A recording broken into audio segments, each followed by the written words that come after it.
Take two. Yeah, I just was checking the video before this to make sure it was, you could hear me. And it didn't look like I was lip syncing or miming. No, I'm just kidding. I hope. I'll check it later. Who knows? Yeah, so I haven't done videos in a while. So I got this new phone, it's a good phone. It's not really cooperating. I can't download the videos from it. I can upload them to, social media sites. No problemo. But when I try to import the videos over to my PC, it's a problem. I've really wasted too much time trying to figure that out. I'll get around it one way or another. But so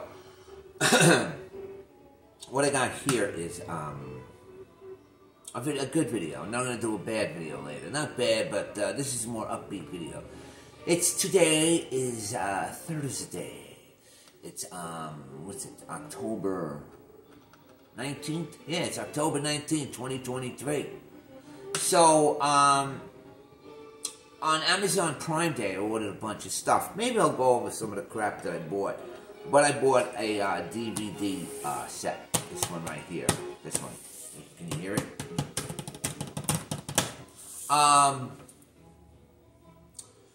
And I had watched, I think I saw most of the episodes. It's a one-season show, 18 episodes. And it would be this. Freaks and Geeks. This is a very wonderful show. It's from Judd Apatow. There's a lot of people in here. Linda Cardinelli. She went on to play Velma in the Scooby movies. She's great.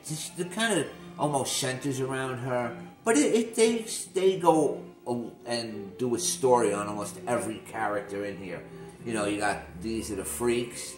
They're kind of like the Burnouts. And then you got the geeks. These are the, Dungeons and Dragons, Star Wars comic guys.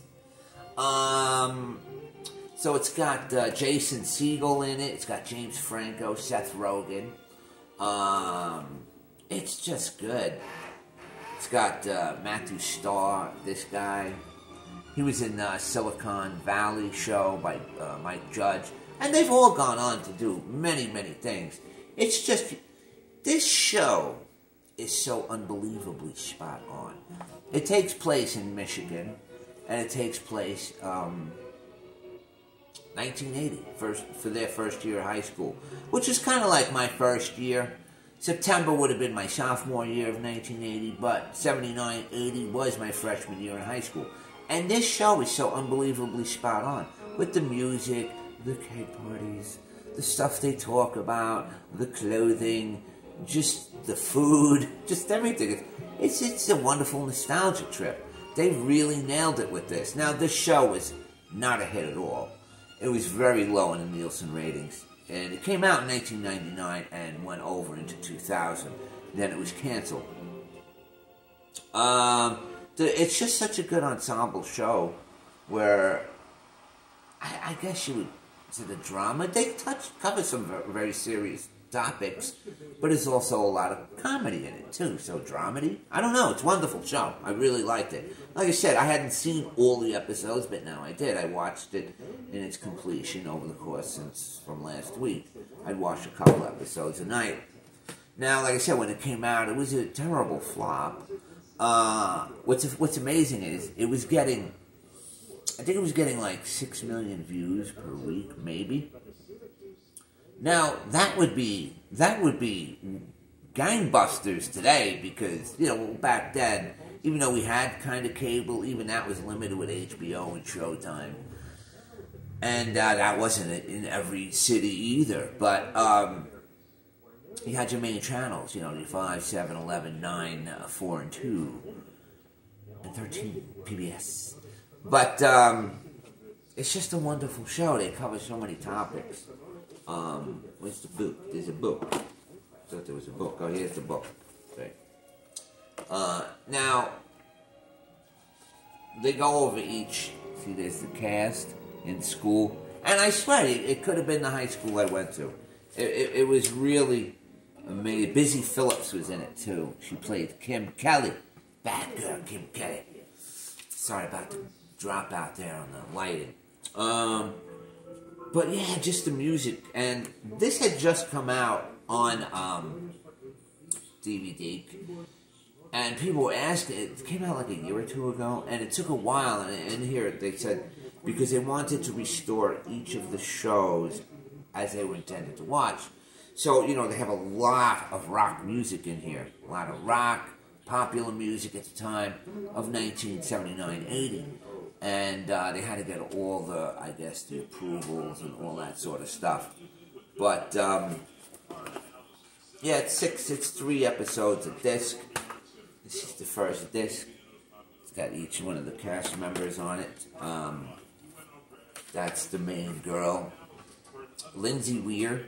This is her brother, Sam Weir. He's all, it's just great. Just the things they touch on is a young James Franco.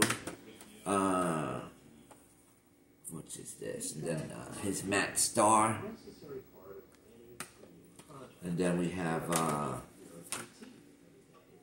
there's Jason Segel. You might know him from How I Met Your Mom and other great comedies. They don't make comedies anymore. And here's Seth Rogen. And here's the other character, Sam Levine. That's not his name in the show. That's the actual actor's name. But it's just so good. And the detail and accuracy of it is just unbelievable. But it also made me think, you know, like when this show came out, it came out in 99 and it was about 1979, so it was 20 years. So kind of like a generation had passed. Kind of it's a little bit like Dazed and Confused, but Dazed and Confused came out in the early 90s, the movie. And that went back to the mid-70s. This was the late 70s, 80s. And then, like I said, you know, I was thinking about like the Wonder Years. Wonder Years, you know, it came out in the 80s and it was about the 1960s. Then you had Happy Days, which came out in the 70s, which was about the 50s. And what else we had? We had that 70s show, which came out around the time of this, but that also went back a little further back into the 1970s. I remember, I think these two shows were competing, and I think that's what happened.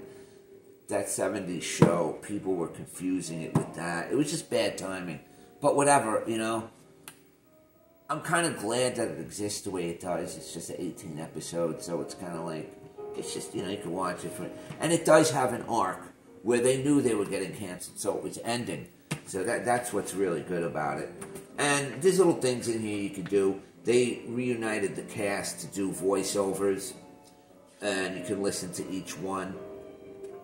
It's different cast members will talk about how the episode was.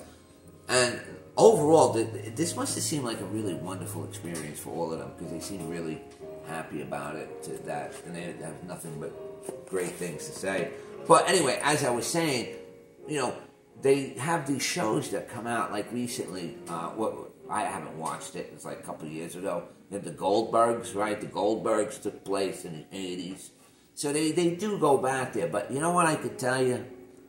I could tell you right now, you will not see a show coming out next year about the nostalgic times of 2004. No, you will not. Because you can't differentiate, other than social media, the difference between, and maybe politics. You can't differentiate 2004 from 2023 or 2024 for that matter. You can't tell the difference. There's no difference in the clothing. There's no difference in the music. There's no difference in the movies. There's no difference in the art. Pop culture's dead, man. It's dead. Died around 2002. I think 2002, that was it. Gone. So, there's my take. But if you do get a chance, go watch Freaks and Geeks. Highly recommended by the White Monkey. And I lived this, man. This is just wonderful. Peace. Everybody have a wonderful day.